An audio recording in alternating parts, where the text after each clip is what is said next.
வேக வைக்கிறது இல்லை, சுடுறது.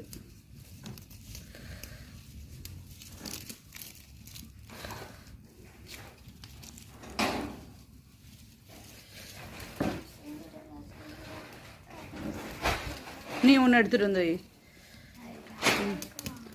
இங்கே பாரு.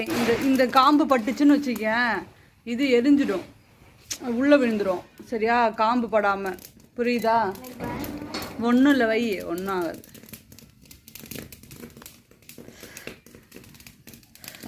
பக்கத்தில் உட்காந்துக்கோ, அவ்வளோதான். நீ பாரு, சவுண்டு கேட்குதா? அவ்வளோதான். அது பிரச்சனை இல்லை, வை, பக்கத்தில் வா, ஒன்றும் பண்ணாது. ஸ்கேர்டா? அதெல்லாம் ஒன்றும் ஆகாது. இங்கே பாரு, ஒரே இடத்தையே காட்டக்கூடாது, அவ்வளோதான்.